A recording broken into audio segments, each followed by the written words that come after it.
La subida al cielo. La señora Foster había sufrido toda su vida un miedo casi patológico a perder trenes, aviones, barcos y hasta telones en los teatros, aunque en otros aspectos no era una mujer particularmente nerviosa. La sola idea de llegar con retraso, en ocasiones como las enumeradas, la ponía en un estado de excitación tal que le daban espasmos. No era cosa de mucha importancia. Un pequeño músculo se le agarrotaba en la esquina del ojo izquierdo, como un guiño secreto. Lo enojoso, sin embargo, era que la contracción se negaba a desaparecer hasta cosa de una hora después de alcanzado, sin novedad, el tren o el avión o lo que hubiera de tomar. Es realmente extraordinario el que un temor suscitado por algo tan simple como perder un tren pueda, en ciertas personas, convertirse en una seria obsesión, media hora antes, como mínimo, de que se hiciese necesario partir hacia la estación. La señora Foster salía del ascensor lista para marchar, con el sombrero y el abrigo puestos, y a continuación, de todo punto incapaz de sentarse, comenzaba a trajinar y agitarse de habitación en habitación hasta que su marido, que no podía ignorar el estado en que se encontraba, emergía por fin de sus aposentos y en un tono seco, desapasionado, señalaba que tal vez fuera hora de ponerse en marcha. ¿No? Es posible que el señor Foster estuviese en su derecho de irritarse ante esa simpleza de su esposa. Lo que resultaba inexplicable era que acrecentase su desazón haciéndola esperar sin necesidad, cosa que, cuidado, ni siquiera se hubiera podido demostrar, aunque medía también su tiempo cuando debían ir a alguna parte. Ya me entienden, solo 1 o 2 minutos de retraso, y su actitud era tan suave que se hacía difícil creer que no buscara infligir una pequeña pero abominable tortura personal a la pobre señora. Y si algo le constaba, es que ella no se había atrevido por nada del mundo a levantar la voz y pedirle que se apresurase. La tenía demasiado bien disciplinada para eso. Otra cosa que sin duda debía saber era que, llevando la demora incluso más allá del límite de lo prudencial, podía ponerla al borde de la histeria. 1 o 2 veces en los últimos años de su vida de casados casi había parecido que deseara perder el tren con el único fin de intensificar el sufrimiento de la infeliz. Supuesta la culpabilidad del marido, que tampoco puede darse por cierta, lo que hacía doblemente irrazonable su actitud era el hecho de que, con excepción de esa pequeña flaqueza incorregible, la señora Foster era y había sido en todo momento una esposa bondadosa y amante, que por espacio de más de 30 años había estado lealmente a su lado. A este respecto no había duda alguna. Incluso ella, con ser una mujer muy modesta, así lo veía. Y por mucho que llevase años rechazando la idea de que el señor Foster quisiera atormentarla deliberadamente, a veces en los últimos tiempos se había sorprendido a sí misma en el umbral de la sospecha. El señor Eugene Foster, que rondaba los 70 años, vivía con su esposa en Nueva York, en la calle 62 Este, en una casona de 6 plantas atendida por 4 sirvientes. El lugar era sombrío y recibían pocas visitas. No obstante, la casa había cobrado vida en aquella particular mañana de enero y el trajín era considerable. Mientras una de las doncellas repartía por las habitaciones montones de sábanas con que proteger los muebles contra el polvo, otra las colocaba. El mayordomo transportaba a la planta baja maletas que dejaban en el zaguán. El cocinero subía una y otra vez de sus dependencias para consultar con el mayordomo. Y la señora Foster, por su parte, vestida con un anticuado abrigo de pieles y tocada con un sombrero negro, volaba de una a otra habitación fingiendo vigilar todas aquellas operaciones, cuando lo único que en realidad ocupaba su pensamiento era la idea de que, como su esposo no saliese pronto de su estudio y se apresurara, iban a perder el avión. ¿Qué hora es, Walker?, preguntó al mayordomo al cruzarse con él. Las 9:10, señora. ¿Ha llegado ya el coche? Sí, señora, está esperando. Ahora mismo me disponía a cargar el equipaje. Se tarda 1 hora en llegar a Ittensburg, dijo ella. Mi avión despega a las 11 y debo estar allí con media hora de antelación para los trámites. Llegaré tarde, sé que llegaré tarde. Creo que tiene tiempo de sobra, señora, dijo con amabilidad el mayordomo. Ya he señalado al señor Foster que debía marcharse a las 9:15. Aún quedan 5 minutos. Sí, Walker, ya lo sé, pero cargue rápido el equipaje, ¿quiere? Se puso a dar vueltas por el zaguán y cuantas veces se cruzaba con el mayordomo le preguntaba la hora. Aquel se decía una y otra vez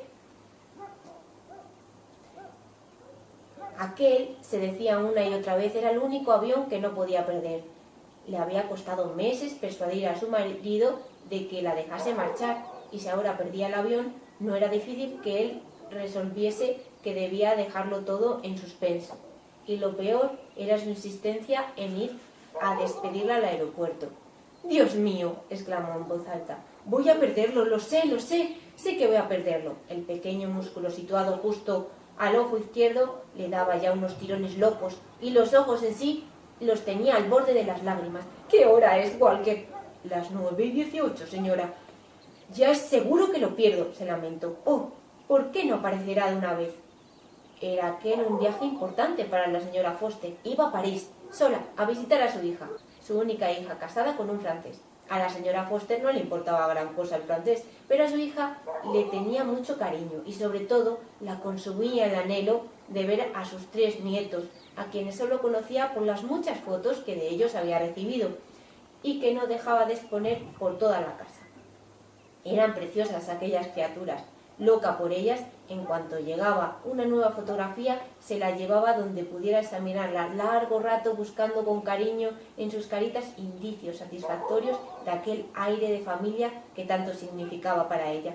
Por último, en fechas recientes, cada vez la asaltaba con mayor frecuencia el sentimiento de que no deseaba terminar sus días donde no pudiese estar cerca de sus niños, recibir sus visitas, llevarlos de paseo, comprarles regalos y verlos crecer. Sabía, a buen seguro, que en cierto modo no estaba bien, e incluso que era una deslealtad alentar pensamientos semejantes estando todavía vivo su esposo. Todavía ignoraba que, por más que ya no desarrollase actividades en ninguna de sus múltiples empresas, él jamás consentiría dejar Nueva York para instalarse en París. Ya era un milagro que se hubiese venido a permitirle hacer sola el vuelo y pasar allí 6 semanas de visita. Pero aún así, cómo le hubiese gustado poder vivir siempre cerca de sus nietos. «Walker, ¿qué hora es?» «Y 22, señora». Mientras decía eso, se abrió la puerta y en el zaguán apareció el señor Foster, que se detuvo a mirar con intensidad a su esposa. También ella fijó los ojos en aquel anciano diminuto, pero todavía apuesto y gallardo, que con su inmensa cara barbuda tan asombroso parecido guardaba con las viejas fotografías de Andrew Carnegie. «Bueno», dijo, «creo que no estará de más si quieres alcanzar ese avión que nos vayamos poniendo en marcha». «Sí, cariño», dijo, «todo está a punto y el coche esperando». «Perfecto», dijo él, ladeando la cabeza y observándola con atención. Tenía una curiosa manera de ladear la cabeza, la cual se veía además sometida a una serie de sacudidas breves y rápidas a causa de ello, y también porque se estrujaba las manos sostenidas en alto casi a nivel del pecho. Plantado allí, tenía cierto aspecto de ardilla, una viva, ágil y vieja ardilla escapada de Central Park. «Ahí tienes a Walker con tu abrigo, cariño, póntelo». «Enseguida estaré contigo», replicó él, «es solo lavarme las manos». Ella se quedó aguardando, flaqueada por el alto mayordomo, portador del sombrero y el abrigo. «¿Lo perderé, Walker?» «No, señora», respondió el mayordomo, «creo que llegará perfectamente». Luego reapareció el señor Foster y el mayordomo lo ayudó a ponerse el abrigo. La señora Foster salió presurosa de la casa y se montó en el Cadillac alquilado. Su esposo la siguió, pero bajando con lentitud la escalina que llevaba a la calle, deteniéndose todavía en los peldaños para estudiar el cielo y olisquear el frío aire de la mañana. «Parece un poco brumoso», observó conforme se acomodaba en el coche junto a ella. «Y allí, por el lado del aeropuerto, siempre empeora. No me sorprendería que ya hubiesen suspendido el vuelo. «¡No digas eso, cariño, por favor!». No volvieron a hablar hasta que el coche hubo cruzado el río, camino de Long Island.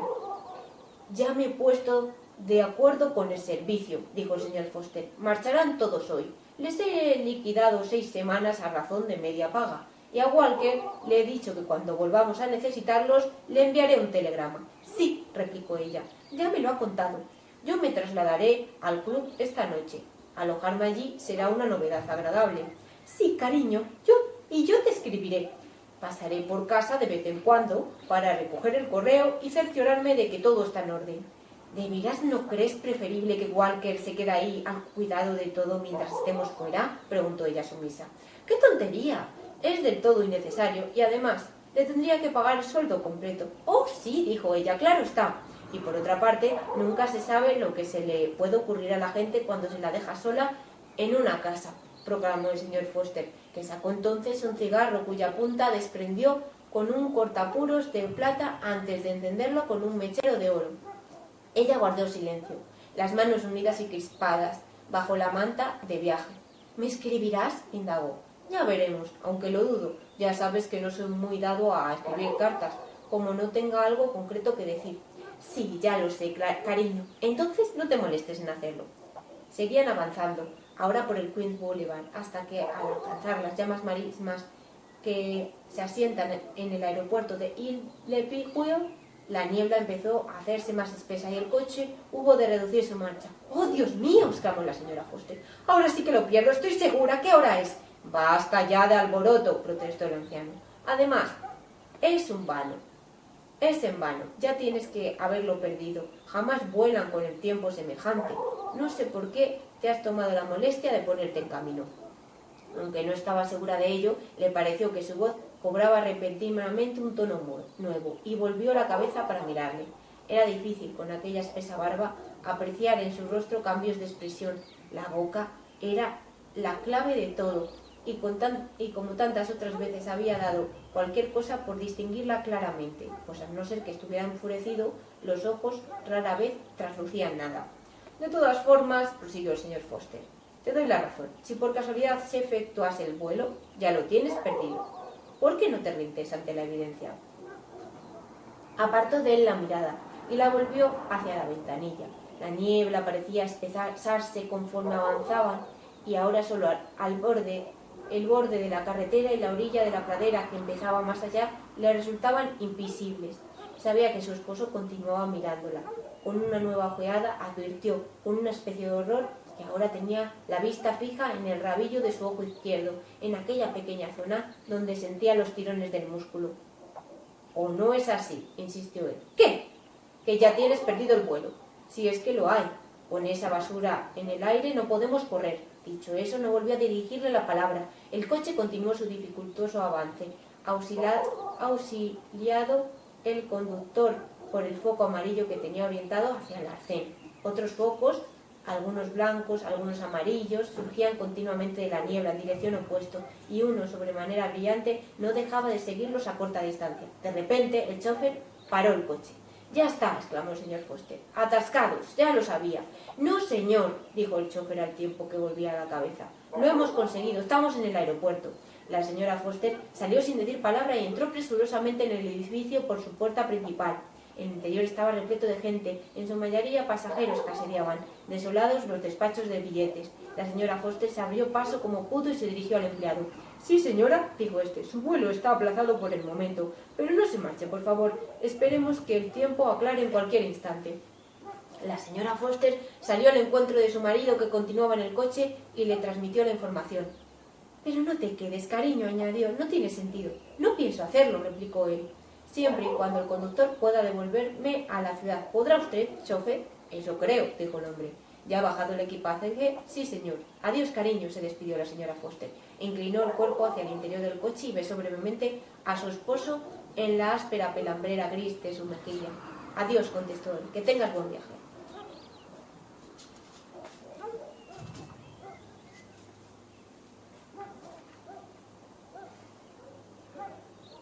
El coche arrancó y la señora Foster se quedó sola. El resto del día fue una especie de pesadilla para ella, sentada hora tras hora en el banco que más cerca quedaba del mostrador de la línea aérea. Cada 30 minutos o casi así se levantaba para preguntar al empleado si había cambiado la situación. La respuesta era siempre la misma. Debía continuar a la espera, pues la niebla podía disiparse en cualquier momento, hasta que por fin a las 6 de la tarde los altavoces anunciaron que el vuelo quedaba aplazado hasta las 11 de la mañana siguiente. La señora Foster no supo qué hacer al recibir la noticia. Continuó en su asiento, por lo menos durante otra media hora, preguntándose, cansada y algo confundida, dónde podría pasar la noche. Dejar el aeropuerto no le apetecía en absoluto. No quería ver a su esposo. La aterraba que consiguiese, con algún subterfugio, impedirle el viaje a Francia. Ella se hubiera quedado allí, en aquel mismo banco, toda la noche. Le parecía lo más seguro, pero estaba agotada y tampoco le costó comprender que, en una señora de su edad, aquel proceder sería ridículo. En vista de ello, terminó por buscar un teléfono y llamar a su casa. Respondió su esposo en persona, a punto ya de salir hacia el club. Después de comunicarle la noticia, le preguntó si continuaba allí la servidumbre. «Se han marchado todos», contestó él. «Siendo así, buscaré en cualquier sitio una habitación donde pasar la noche, pero no te inquietes por eso, cariño». «Sería una bobada», replicó él. Tienes toda una casa a tu disposición, úsala». «Pero es que está vacía mi vida». «Entonces me quedaré a acompañarte». «Pero no hay comida ahí, no hay nada». «Pues cenas antes de volver, no seas tan necia, mujer. De todo tienes que hacer un drama». «Sí», respondió ella, «lo siento, tomaré un emparedado aquí y me pondré en camino». Fuera la niebla había aclarado un poco, pero aún así el regreso en el viaje fue largo y lento, y ya era bastante tarde cuando llegó a la casa de la calle 62, y su marido emergió de su estudio al oírla entrar. «¿Y bien?», dijo plantado ante la puerta. «¿Qué tal ha resultado París?» «Salimos a las 11 de la mañana, está confirmado». «Será si se disipa la niebla, ¿no?» «Ya se está quitando, se ha levantado viento». «Se te ve cansada, tienes que haber tenido un día tenso». «No fue demasiado agradable, creo que me voy directamente a la cama». «He encargado un coche para las 9 de la mañana». «Oh, muchas gracias, cariño, y espero que no vuelvas a tomarte la molestia de hacer todo este viaje para despedirme». No creo que lo haga», dijo él despacio, «pero nada me impide dejarme de paso en el club». Lo miró y en aquel momento se le antojó muy lejano, como al otro lado de la frontera, súbitamente tan pequeño y distante que no podía determinar qué estaba haciendo, ni qué pensaba, ni tan siquiera quién era. «El club está en el centro», observó ella. «No queda camino del aeropuerto. Pero tienes tiempo de sobra, esposa mía. ¿O es que no quieres dejarme en el club?» «Oh, sí, claro, sí». «Magnífico, entonces hasta mañana a las 9». La señora Foster se encaminó hacia su alcoba, situada en el segundo piso, y tan exhausta estaba tras aquella jornada que se durmió apenas a acostarse. A la mañana siguiente, habiendo madrugado antes de las 8:30, estaba ya en el zaguán, lista para marcharse. Su marido apareció minutos después de las 9. «¿Has hecho café?», preguntó a su esposa. «No, cariño. Pensé que tomarías un buen desayuno en el club. El coche ya ha llegado y lleva un rato esperando. Yo estoy lista para marchar». La conversación se desarrollaba en el zaguán. Últimamente parecía como si todos sus encuentros ocurriesen allí. Ella con su abrigo y el sombrero puesto y el bolso en el brazo, y él con una levita de curioso cortes y altas solapas. «¿Y el equipaje?» «Lo tengo en el aeropuerto». «Ah, sí, claro, está bien. Si piensas dejarme primero en el club, mejor será que nos pongamos cuanto antes en camino, ¿no?» «Sí», exclamó ella. «Oh, sí, por favor». «Solo el tiempo de coger unos cigarros. Enseguida estoy contigo. Móntate en el coche». Ella dio media vuelta y salió al encuentro del chofer, que le abrió la puerta del coche al verse acercarse. «¿Qué hora es?», le preguntó. «Alrededor de las 9:15». La señora Foster salió de la casa 5 minutos más tarde. Viéndole descender despacio la escalinata, advirtió ella que enfundadas en aquellos estrechos pantalones sus piernas parecían patas de chivo. Como hiciera la víspera, se detuvo a medio camino para olisquear el aire y estudiar el cielo. Aunque no había despejado por completo, un amago de sol perforaba la bruma. «A lo mejor tienes suerte esta vez», comentó él, conforme se instalaba a su lado en el coche. «Dese prisa, por favor», dijo ya el chofer, «y no se preocupe por la manta del viaje. Yo la extenderé. Arranque, se lo ruego, voy con retraso». El conductor se acomodó frente al volante y puso en marcha el motor. «Un momento», exclamó el señor Foster. «Aguarde un instante, chofer, tenga la bondad». «¿Qué ocurre, cariño?», indagó ella, a la vez que buscaba algo en los bolsillos del abrigo. «Tenía un pequeño regalo que darte para él. Vaya, ¿dónde diablos estará? Estoy seguro de que lo llevaba en la mano al bajar». No he visto que llevases nada. ¿Qué regalo era? Una cajita envuelta en un papel blanco. Ayer olvidé dártela y no quiero que hoy ocurra lo mismo. ¿Una cajita?, exclamó la señora Foster. Yo no he visto ninguna cajita. Y se puso a rebuscar con desesperación en la parte trasera del coche. Su marido, que estaba examinándose los bolsillos del abrigo, se desabrochó y comenzó a palparse la levita. «Maldita sea», dijo, «debo de haberla olvidado en el dormitorio. No tardó ni un minuto». «Oh, déjalo, por favor», exclamó ella. «No tenemos tiempo. Puedes enviárselo por correo. Después de todo, no será más que una de esas dichosas peinetas, que es lo que siempre le regalas». «¿Qué tienen de malo las peinetas si puede saberse?», inquirió él, furioso de que por una vez su esposa hubiera perdido los estribos. «Nada, cariño. ¿Qué van a tener de malo? Solo que...» «Quédate aquí», lo ordenó. «Voy a buscar la cajita». «Deprisa, te lo ruego, date prisa, por favor». Se quedó quieta esperando en el asiento. «¿Qué hora es? Dígame», preguntó al conductor. El hombre consultó su reloj de pulsera. «Casi las 9:30, diría yo». «¿Podremos llegar al aeropuerto en una hora?» «Más o menos». Ahí de pronto la señora Foster descubrió, trabado entre el asiento y el respaldo, en el lugar que había ocupado su esposo, el borde de un objeto blanco. Alargó la mano y tiró de él. Se trataba de una cajita envuelta en papel y, como pudo observar, a su pesar, honda y firmemente encajada allí, como por intervención de una mano. «¡Aquí está!», exclamó. «La he encontrado! ¡Oh, Dios mío! Y ahora se eternizará allí arriba buscando la Chover. Por favor, corra usted a avisarlo. ¿Quiere?». Aunque todo aquello le tenía bastante sin cuidado, el hombre, dueño de una boca irlandesa pequeña y rebelde, saltó del coche y subió los peldaños que daban acceso a la puerta principal, pero enseguida se volvió y deshizo el camino. «Está cerrada», declaró. «¿Tiene llave?». «Sí, aguarda un instante». La señora Foster se puso a registrar el bolso como loca. Un gesto de angustia contraía su pequeña cara, donde los labios prietos sobresalían como un pico de cafetera. «Ya la tengo, tome». «No, déjelo, iré yo misma, será muy rápido. Yo sé dónde encontrarle». Salió presurosamente del coche y presurosa subió la escalinata con la llave en la mano, introdujo aquella en la cerradura y, a punto de darle la vuelta, se detuvo, irguió la cabeza y así se quedó, totalmente inmóvil, toda ella suspendida justo en mitad de aquel precipitado acto de abrir y cerrar, y esperó 5, 6, 7, 8, 10, viéndola plantada ahí, la cabeza muy derecha, el cuerpo tan tenso, se hubiera dicho que acechaba la repetición de algún ruido percibido antes y procedente de un lejano lugar desde la casa. Sí, era indudable que estaba a la escucha. Su actitud así lo indicaba. Parecía incluso que al acercarse más y más la oreja a la puerta, pegada a esta, ya la madera, durante unos segundos siguió en aquella postura, la cabeza alta, el oído atento, la mano en la llave, a punto de abrirse, pero sin hacerlo, intentando, en cambio, o eso parecía, captar y analizar los sonidos que le llegaban, vagos, de aquel lejano lugar de la casa. Luego, de golpe, como movida por un resorte, volvió a cobrar vida. Retirada la llave de la cerradura, descendió los peldaños a la carretera. «¡Es demasiado tarde!», gritó el chofer. «No puedo esperarle, imposible, perdería el avión. Deprisa, deprisa, chofer, al aeropuerto». Es posible que, de haberla observado con atención, el chofer hubiera advertido que la cara totalmente blanca, toda la expresión había cambiado de repente, exentos ahora de aquel aire un tanto blanco y bobo, sus rasgos habían cobrado una singular dureza. Su pequeña boca, de ordinario floja, se veía prieta y afilada, los ojos le fulgían y la voz, cuando hablaba, tenía un nuevo tono de autoridad. «¡Dese prisa, dese prisa!». «¿No viene su marido con usted?», preguntó el hombre atónito. «Desde luego que no. Solo iba a dejarlo en el club, pero no importa, él lo comprenderá. Tomará un taxi, pero no se me queda ahí hablando. Hombre de Dios, en marcha, tengo que alcanzar el avión a París».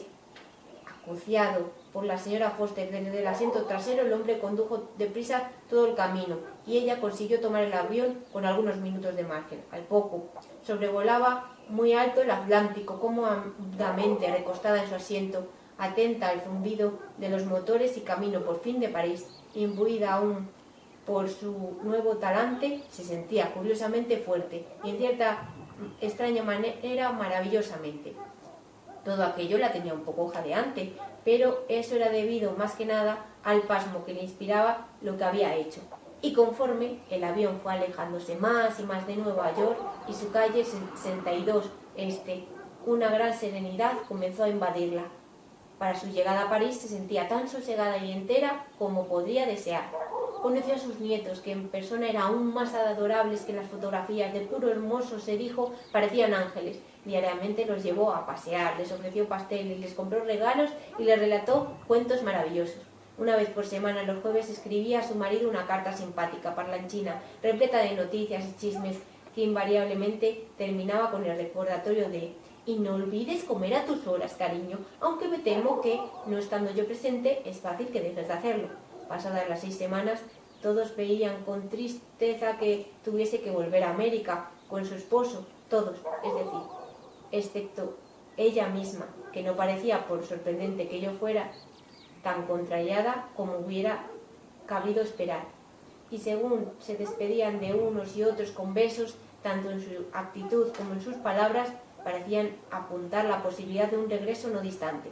Con todo, y haciendo honor a su condición de esposa fiel, no se excedió en su ausencia. A las 6 semanas justas de su llegada y tras haber cablegrafiado a su esposo, tomó el avión hacia Nueva York.